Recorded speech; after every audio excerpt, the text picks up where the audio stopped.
सुहाना उठकर जल्दी जल्दी सारे काम करना शुरू करती है और किचन में नाश्ता बनाने लगती है। तभी हॉल से उसकी सास सुमती आवाज लगाकर बोलती है, बहू, ओ बहू, नाश्ते में मूली के पराठे बना दियो धनिया की चटनी के साथ, और हाँ, इलायची वाली चाय भी बनाइयो मेरे लिए। हाँ माँ जी, बना रही हूँ। वो इतना बोलती ही है कि तभी किचन में उसका देवर अबीर आकर बोलता है, भाभी मैं नहाने जा रहा हूँ, आज मेरे लिए पास्ता बना देना। हाँ, मेरी शर्ट भी प्रेस कर देना प्लीज। अच्छा देवर जी, और कुछ?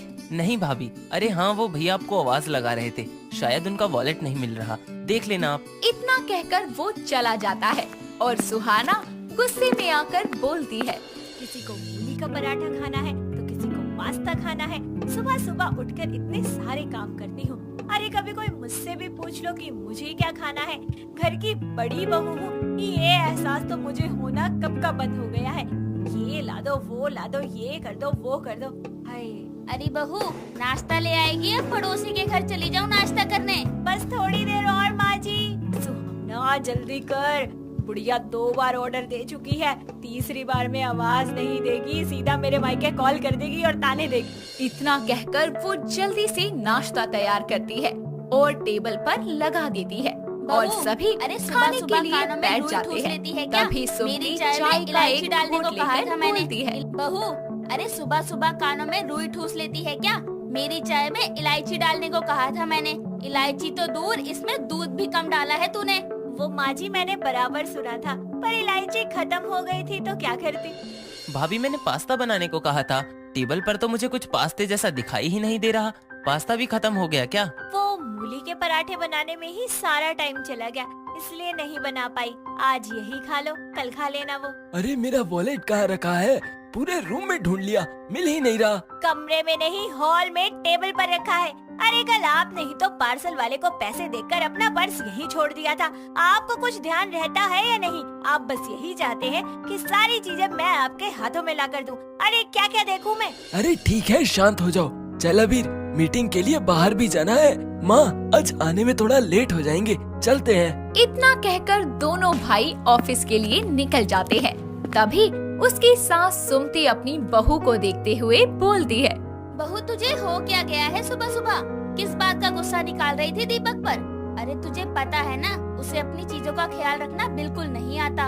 वो तो अच्छा है उसने कुछ कहा नहीं, वरना सुबह सुबह कलेश हो जाता। तो माँ जी आप ही बताइए ना, मैं गुस्सा नहीं करूँ तो क्या करूँ? अरे घर में इतना सारा काम होता है, ऊपर से सबकी अपनी अपनी फरमाइशें होती हैं, वो अलग। अब मैं अकेली क्या क्या करूँ? अरे मैं भी तो थक जाती हूँ, कोई मशीन थोड़ी ना हूँ। ऊपर से कोई मेरा हाथ बटाने वाला भी तो नहीं है। तो तू चाहती क्या है? तेरे रहते घर में मैं काम करूँ? अरे मैंने ऐसा कब कहा? लेकिन जैसे मेरे आने से आपको आराम मिला है, वैसे थोड़ा आराम पाने का हक तो मेरा भी है।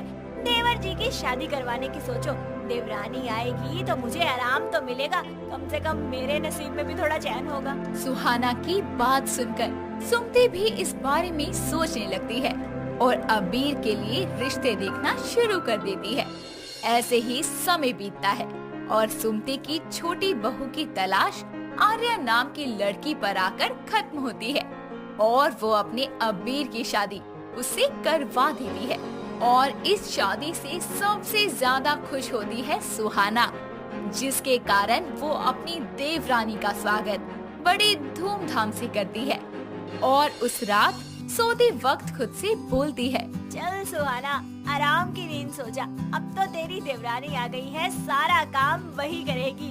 भगवान तूने तो कृपा कर दी मुझ पे, अब तो मुझे काम की चिंता नहीं है, सारा काम मेरी देवरानी करेगी। इतना बोलकर वो सो जाती है और अगली सुबह देर तक सोती रहती है। तभी दीपक और सुमती उसके कमरे में आकर बोलते हैं, बहू, ओ बहू, अरे कौन से ख्यालों में खोई है जो उठेगी तो टूट जाएंगे, अब उठ भी जा। क्या हो गया माँ जी, सोने दो ना। सुहाना, अरे आज इतनी नींद क्यों आ रही है तुम्हें?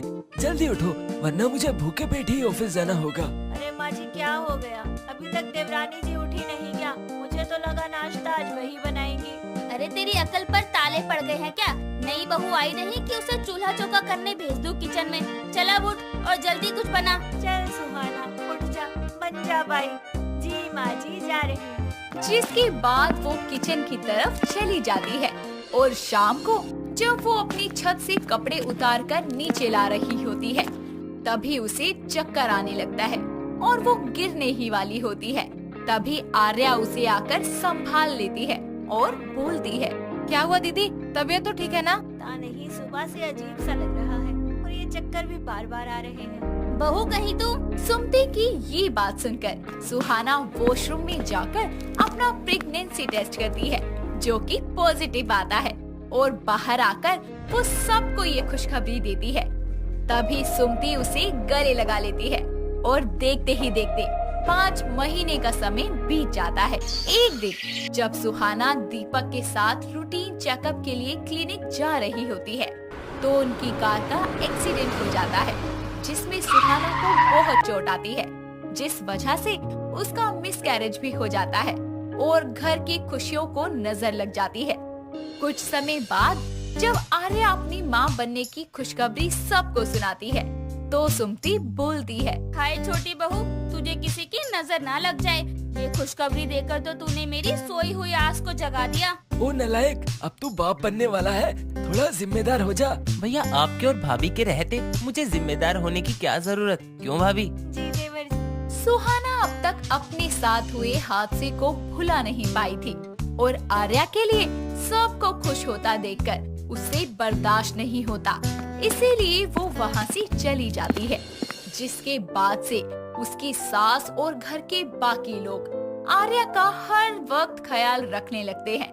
ऐसे ही एक दिन आर्या अपनी अलमारी साफ कर रही होती है, तभी सुहाना और सुमति उसके लिए जूस लेकर आते हैं और सुमति बोलती है, बहू ये सब तो क्या कर रही है? ज्यादा देर खड़े रहना ठीक नहीं है। पर माँ जी, अभी तो बस 2 महीने ही हुए हैं और आर्या ये सब काम कर तो सकती है। बड़ी बहू, मैं तुझसे ज्यादा जानती हूँ, लेकिन सावधानी तो हमें रखनी ही पड़ेगी ना। एक बार अपने घर के वारिस का मुंह देखना चाहती हूँ, इसलिए छोटी बहू जितना आराम करे उतना उसके लिए अच्छा होगा। ठीक है माँ जी, बस थोड़ा सा काम है, अभी हो जाएगा। मैंने कहा ना, छोड़ ये सब और पहले ये जूस पी। बड़ी बहू, जरा इसकी अलमारी में ये कपड़े लगा दे और तू देख क्या रही है, जल्दी से इसे पी। अपनी सास को अपनी गर्भवती देवरानी की इतनी केयर करता देखकर सुहाना को बहुत जलन होती है और वो वहाँ से बिना कुछ बोले ही अपने कमरे में चली जाती है और खुद से बोलती है, हद हो गई, देवरानी जी कुछ तो करती ही नहीं है। अरे सारा काम करने के लिए उनकी नौकरानी, उनकी जेठानी जो बैठी है, उसने सबको खुशखबरी क्या दे दी। सब मेरे दुख को तो जैसे भूल ही गए हैं। लेकिन अगर मैं खुश नहीं हूँ तो मैं अपनी देवरानी को भी खुश नहीं रहने दूंगी। और इस तरह उसमें अपने गर्भवती देवरानी के लिए जलन पैदा होने लगती है, जिसके बाद से वो उससे सीधे मुंह बात तक नहीं किया करती थी। ऐसे ही एक दिन आर्या और सुमति हॉल में बैठी होती है, तभी आर्या बोलती है, माँ जी, वो मुझे कुछ चटपटा खाने का मन हो रहा है। हाँ हाँ, क्यों नहीं, यही तो समय है खाने का, जो मन में आए वो खा। बड़ी बहू, ओ सुहाना बहू। हाँ कहिए माँ जी। वो इसका ना कुछ चटपटा खाने का मन कर रहा है, तो तू एक काम कर, चटपटी आलू चाट बना ले आज। क्यों नहीं, ऐसा चटपटा बनाऊंगी ना कि दोबारा खाने का मन ही नहीं करेगा। ठीक है माँ जी, मैं बना देती। इतना कहकर वो किचन में जाती है और आलू चाट बनाते हुए उसमें ढेर सारी लाल मिर्च डालती है और तब तक दीपक और अबीर भी घर आते हैं। फिर सुहाना आलू चाट लेकर आर्या को देते हुए बोलती है, ये लीजिए देवरानी जी, आपकी फरमाइश की चटपटी आलू चाट। क्या बात है, तुम्हारी बड़ी फरमाइश पूरी की जा रही है, मैं भी टेस्ट करता हूँ। इतना सुनते ही सुहाना डर जाती है और उसके कुछ कहने से पहले ही अबीर तीखी चाट को खा लेता है। खाते ही उसका चेहरा लाल हो जाता है और वो जल्दी से पानी पीकर बोलता है, आर्या, इसे बिल्कुल मत खाना, ये चटपटी कम तीखी ज्यादा है। बहू, ये क्या बोल रहा है अबीर, तूने इसमें मिर्च डाली है? अरे तू इस हालत में इसे तीखा कैसे खिला सकती है? आखिर किस बात की जलन है तुझे? सुहाना, दिमाग ठिकाने पर है या नहीं? ऐसे भी क्या जलन, अगर आर्या ये खा लेती तो सोचा है उसकी तबीयत खराब हो सकती थी। दीदी, आपने ऐसा क्यों किया? मेरा बच्चा आपका भी तो कुछ लगता है ना, फिर आप। क्योंकि क्योंकि जो खुशी तुम्हें मिलने वाली है वो मेरी झोली में आते आते रह गई। सबको सिर्फ तुम्हारी पड़ी है, तुम्हारी चिंता है, मेरी किसी को कोई जरूरत ही नहीं है। हाँ, चलती हूँ मैं तुमसे और तुम्हारी इस कोख से भी, और ये सब मैंने जानबूझकर किया। ये सब सुनकर दीपक उस पर हाथ उठाने ही वाला होता है कि तभी आर्या उसे रोककर बोलती है। नहीं भैया, मैं दीदी की हालत समझ सकती हूँ। उनके साथ जो हुआ उसके कारण उन्हें मुझसे जलन होना लाजमी है, पर मुझे उनसे कोई शिकायत नहीं है। मैं तुम्हारी खुशी में खुश नहीं हुई और जलन के मारे तो मैंने तुम्हारी कोख में पल रहे बच्चे को भी नुकसान पहुंचाना चाहा। फिर भी तुम्हें मुझसे कोई शिकायत नहीं है आर्या, मुझे माफ कर दो, प्लीज मुझे माफ कर दो। इतना बोलकर वो उसके गले लग जाती है और आर्या भी उसे माफ कर देती है। जिसके कुछ समय बाद आर्या को एक बेटी होती है और दोनों देवरानी जेठानी प्यार से रहने लगते हैं। सुबह का खूबसूरत वक्त है। जया अपनी बेटी कोमल, अरे रुकिए, कोमल नहीं, वैनिला के कमरे में जाकर उसे उठाते हुए बोलती है। अरे कोमल उठ जा, कितनी देर तक सोएगी? हे भगवान, लोग कहते हैं कि जिनके घर बेटियां होती हैं वो अपनी माँ का दुख समझती है और उनकी काम में मदद करती हैं, लेकिन ये लड़की, मैंने सुबह सुबह उठकर सारा काम खत्म कर लिया और ये है कि अब तक घोड़े बेचकर सो रही है। कोमल, ओ कोमल, उठ जल्दी, पक्का इसने देर रात तक सास बहू के शक्की नाटक देखे होंगे। माँ, क्या है, सोने दो ना, क्यों सुबह सुबह मेरी नींद खराब कर रही हो? अरे मेरी नींद पूरी नहीं हुई तो मेरी आँखों के नीचे डार्क सर्कल आ जाएंगे। और क्या आप ये बार बार कोमल कोमल कर रही हो? मेरा नाम कोमल नहीं वैनिला है। ये कोमल तो बड़ा पुराने जमाने का नाम है। तुझे मेरा दिया नाम पसंद नहीं है तो फिर बचपन से ही अपना खुद का नाम रख लेती ना, फिर चाहे वनीला या फिर पानीला। माँ देखो, मजाक मत बनाओ वरना मुझे गुस्सा आ जाएगा और मैं खामखा कुछ तोड़ फोड़ करूँगी। मैं तेरा गुस्सा देखने नहीं आई यहाँ। इस बार अगर तूने कुछ भी किया ना तो मैं तेरे सास बहू के सीरियल की कोकिला बन जाऊंगी। और तुझे तो याद भी नहीं होगा कि आज तेरे भैया के लिए लड़की देखने जाना है हमें। चल जल्दी से रेडी हो जा। देखा, कोमल उर्फ वैनिला एक ऐसी लड़की है जिसका बीपी यानी कि गुस्सा बिना बात भी 7वें आसमान पर पहुंच ही जाता है।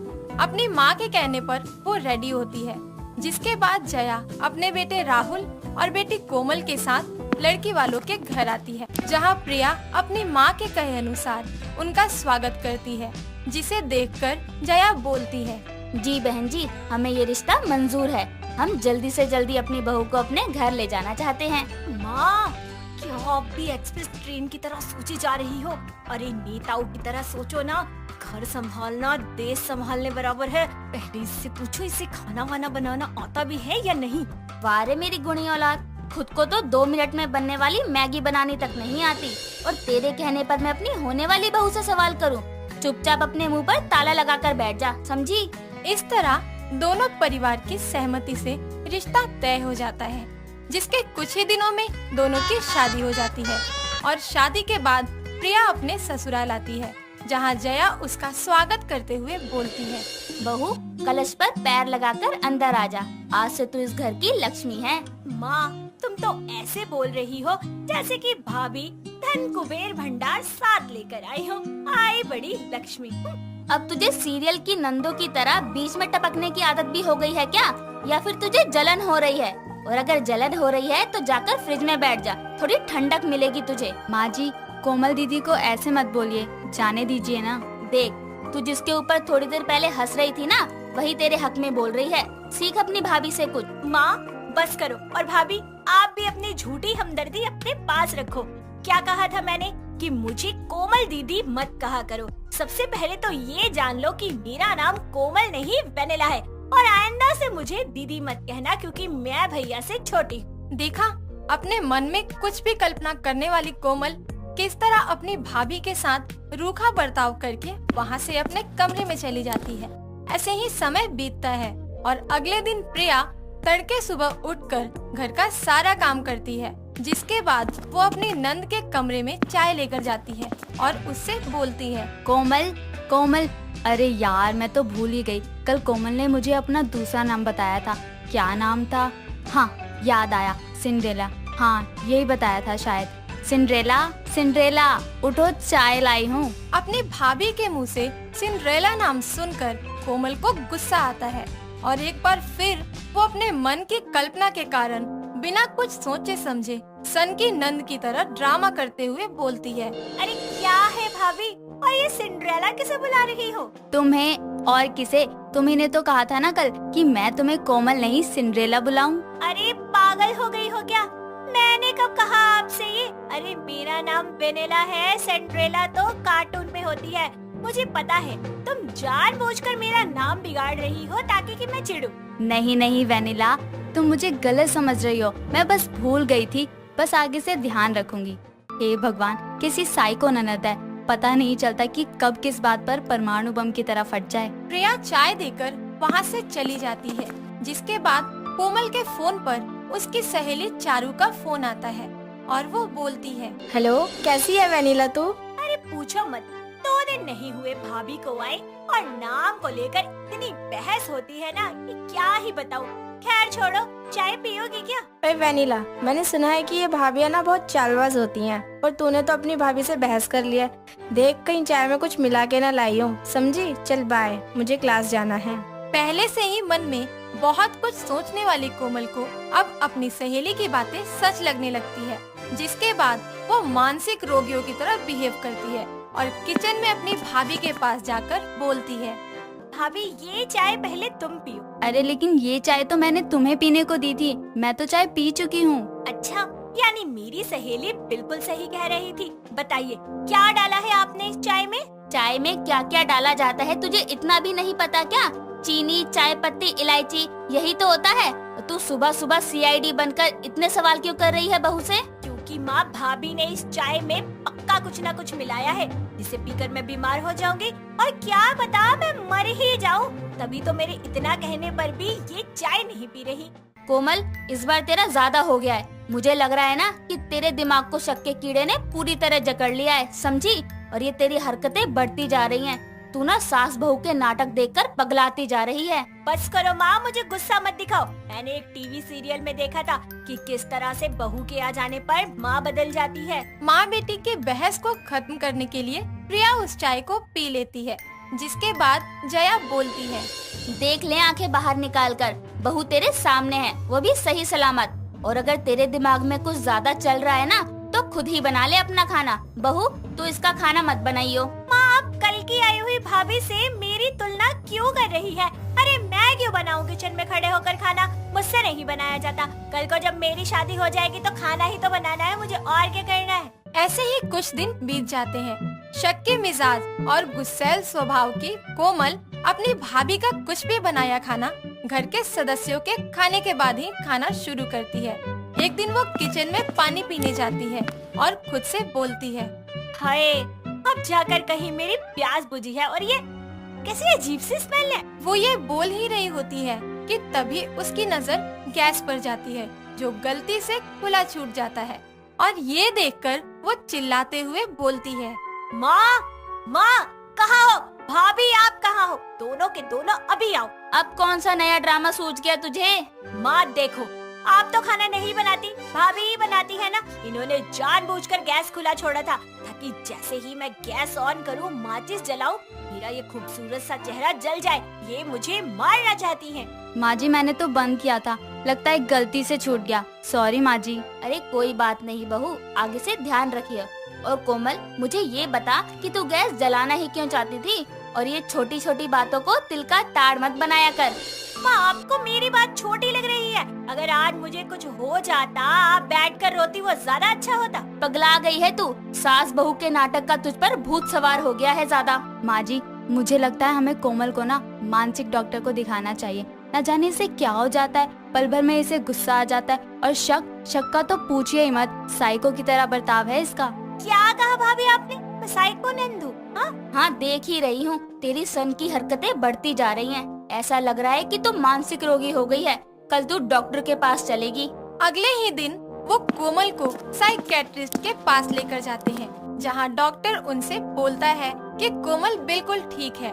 ये सुनकर दोनों समझ जाती हैं कि कोमल बस हर बात पर नाटक करती है।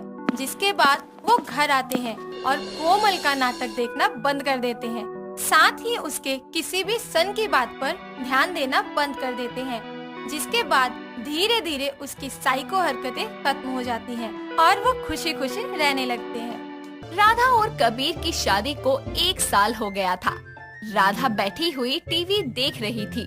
तभी उसकी सास सरला उसके लिए गुलाब जामुन बना कर लाती है और अपनी बहू को देते हुए बोलती है, ये ले बहू, जो तेरे काम है वो मुझे करने पड़ रहे हैं, ले खा ले इसे और बता कैसा है। मैं तो जब काम करती तेरे लिए, जब तू मुझे पोता या पोती देती, लेकिन अभी तक तो दिया नहीं। अरे माँ जी, मुझे गुलाब जामुन बनाने नहीं आते, क्या करूँ? बहुत मन कर रहा था खाने का, लेकिन मुझे घर के बने हुए खाने थे, इसलिए आपको इतना फोर्स किया मैंने बनाने के लिए। थैंक यू माँ जी। अब ये सब मत बोल और चुपचाप भर ले इसे, जैसा बनवाया है खा अब।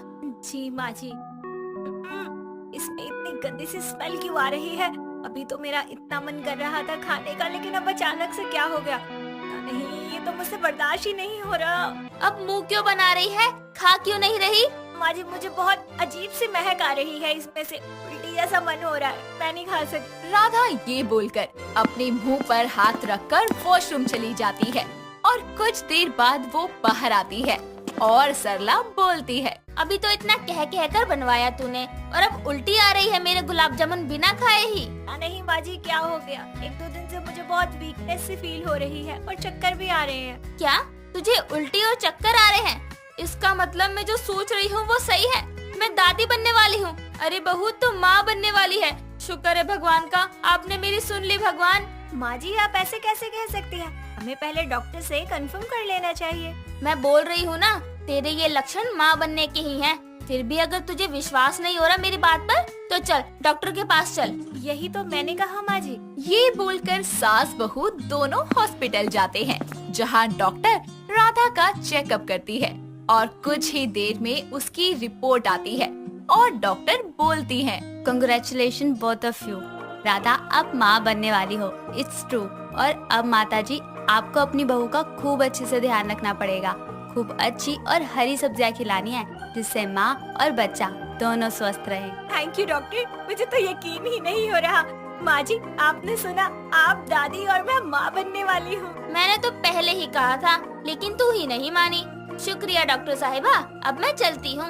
इस तरह दोनों घर वापस आती है और जैसे ही शाम को उसका पति कबीर आता है, तो राधा एक डॉल को लेकर उसके सामने जाती है और उसे बच्चे की तरह ट्रीट करती हुई बोलती है, ओ मेरा बच्चा, क्या हुआ? पापा की याद आ रही है? देखो पापा भी आने वाले हैं और देखो पापा आ भी गए। देखो ना कबीर, बेबी कब से आपका वेट कर रहा है। राधा, ये क्या कर रही हो तुम? होश में तो हो? अरे मैं पूरे होश हवास में हूँ। अरे अब हमारा बच्चा आएगा तो उसे संभालने की प्रैक्टिस तो करनी पड़ेगी ना। मतलब ये कि कबीर बेटा तू पापा बनने वाला है। सच माँ, मैं पापा, आप दादी और राधा तुम माँ।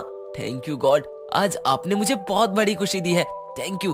अब मैं अपने बच्चे का बहुत ख्याल रखूंगा। तुम देखना राधा, इसे मैं किसी चीज की कमी नहीं होने दूंगा। मैं जानती हूँ कबीर। राधा, तुम खड़ी क्यों हो? बैठ जाओ और अब माँ और मैं तुम्हारा ख्याल रखेंगे। हाँ जानती हूँ। इतना बोलकर कबीर उसे बिठा देता है और उसके लिए रसोई से जूस लेकर आता है और उसे पिलाता है। वक्त बीतता जाता है। राधा का 6ठा महीना चल रहा था। इसी बीच कबीर और सरला उसे बहुत प्यार से रखते हैं और उसका खूब ख्याल रखते हैं। उसे वक्त पर दवाई देते। ऐसे ही एक दिन वो अपने कमरे में बैठी हुई खुद से बोलती है, ऐसे बैठ जाती हूँ, बेबी को कंफर्टेबल फील होगा, उसे अच्छा लगेगा ना। नहीं नहीं, बेबी ऐसे एडजस्ट नहीं कर पाएगा। मैं ऐसा करती हूँ, पैरों को ऐसे रख लेती हूँ। बेबी को कंफर्टेबल तो लग रहा है ना। पता नहीं क्यों मुझे ऐसा लग रहा है कि बेबी को आराम नहीं मिल रहा।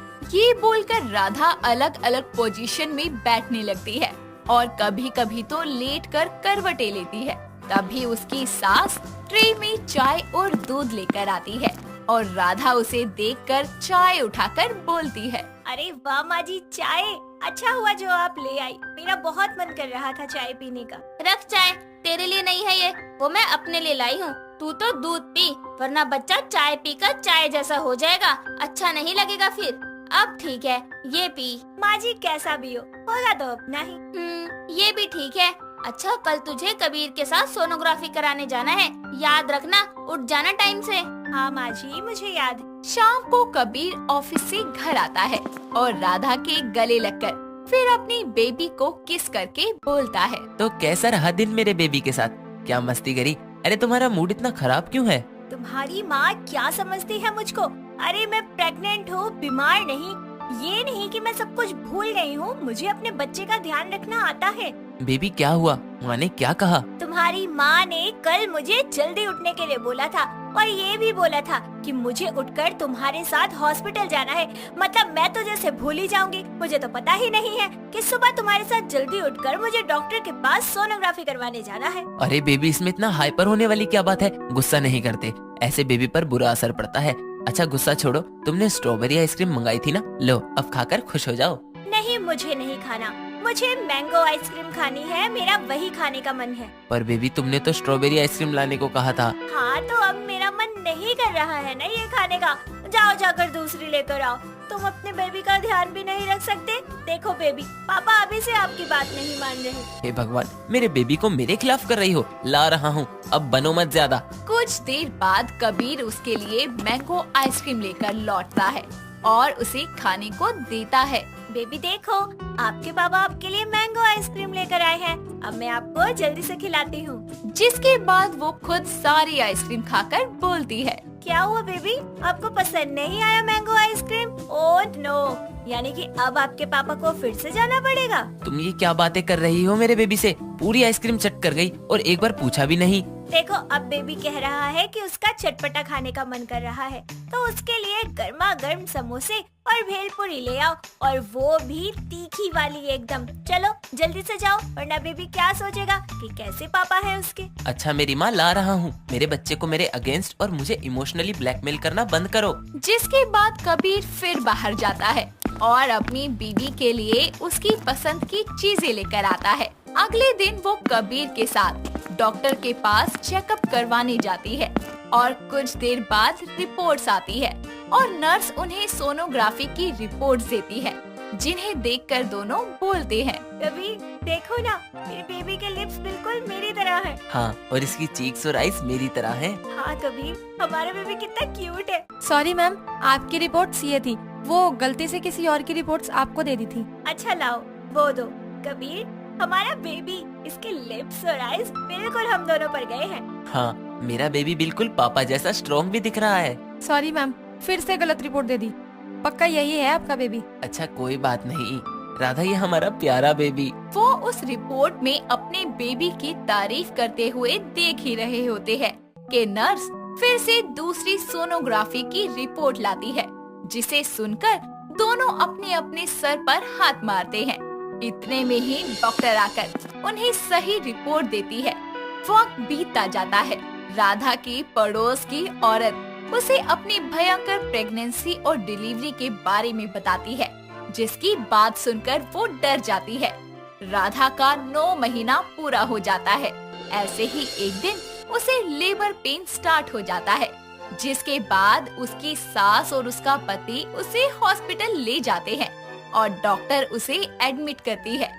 कुछ देर बाद डॉक्टर बाहर आकर बताती है कि उसने एक प्यारी सी बेटी को जन्म दिया है। ये सुनकर कबीर पूरे हॉस्पिटल में मिठाइयाँ बांटता है और 2 दिन बाद घर लाकर कबीर उसके पैर के निशान एक कपड़े पर लेता है और सरला उन तीनों की आरती उतारकर घर में प्रवेश करवाती है और सब बच्चे के साथ खेलने लगते हैं।